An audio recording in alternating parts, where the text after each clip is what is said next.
Hello, আসসালামু আলাইকুম। শখের খামার ফরিদপুর ইউটিউব চ্যানেল থেকে ছোট্ট একটা শর্ট ভিডিও নিয়ে চলে আসলাম।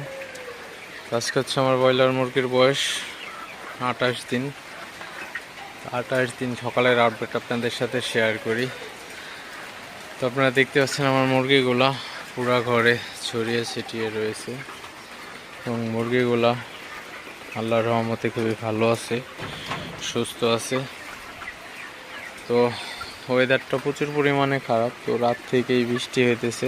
তো প্রায় টানা 4-5 দিন যাবৎ বৃষ্টি হইতেছে। তো বৃষ্টি হওয়ার কারণে কিন্তু মুরগির ঠান্ডা লাগতে পারে, তো সেক্ষেত্রে আপনারা অবশ্যই সতর্ক থাকবেন।